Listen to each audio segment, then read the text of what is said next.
going too fast, going too slow, going way too high, and going way too low. Bipolar disease, which used to be called manic depressive, is a mental disorder that is characterized by just that, ups and downs in mood. An individual with bipolar disorder has an unstable and changing mood. Those with bipolar disorder can have very elevated moods, very depressed moods, and also very normal moods in between. But did you know that bipolar disorder is a broad description of more than one subtype of disease? In this video, I will teach you the difference between bipolar 1 and bipolar 2, and watch until the end to learn why bipolar 2 is often described as less severe, and some patients feel it is less important to treat, but may actually be more dangerous and risky for individuals who have it. Welcome to my channel. I'm Dr. B. I'm a board-certified, fellowship-trained physician, and I've been caring for patients for more than 20 years. Bipolar disorder is a disorder of unstable and changing moods. To understand the diagnosis, let's discuss mania. Mania is defined by the American Psychiatric Association and the Diagnostic and Statistical Manual 5th edition. When someone has a manic episode, they have a period of abnormally and persistent, elevated, expansive, or irritable mood, and abnormally and persistently increased activity lasting 7 days or more. And this is present for most of the day,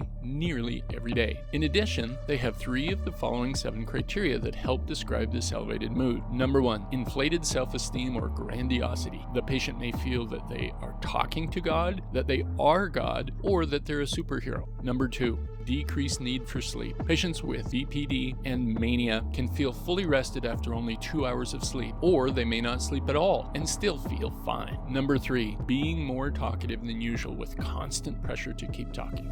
Number 4, racing thoughts and flights of ideas. In a 5-minute conversation, a patient with BPD who is manic might talk about 100 different subjects. Number 5, distractibility. Someone with BPD cannot sit still, pay attention, or complete tasks. Number 6, an increase in goal-directed activity. Now, this can be socially, in work and job, in school, or especially sexually, with people who have BPD mania episodes being hypersexual. Number 7, pursuing activities with a high potential for painful consequences. For example, unrestrained spending sprees, sexual indiscretions, or foolish business investments, or gambling.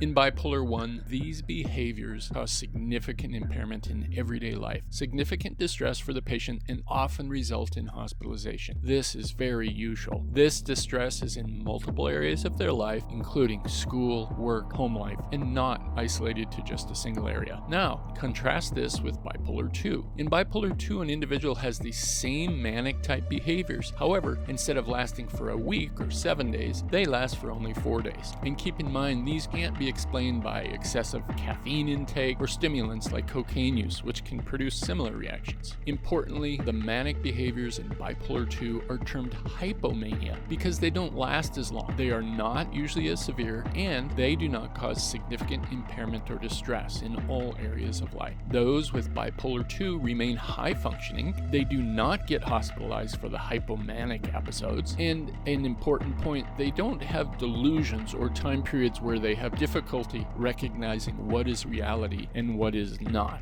Now, the second part of bipolar 1 and 2 disorder is depression. So bipolar 1 has manic episodes and depression, and bipolar 2 has hypomania and depressive episodes. This depression is major depression to the same degree that those who experience only isolated depression have. So, why, if mania in bipolar 1 commonly leads to hospitalization, is bipolar 2 so dangerous and so risky for patients? Well, it's the depression. There is no such thing as hypodepression in bipolar 2. Rather, the depression is as severe as those suffering unipolar major depression, and in bipolar 2, it is often more chronic, more recurrent, and the number of depressive episodes actually happens more often than those people who have bipolar 1 and those people who suffer from only depression.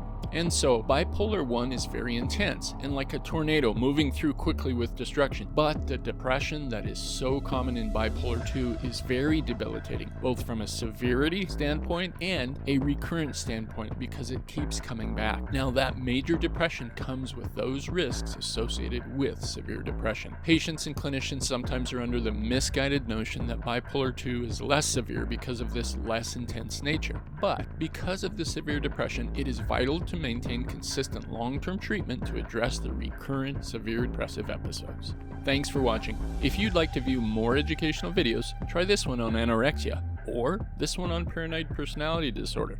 And don't forget to hit subscribe.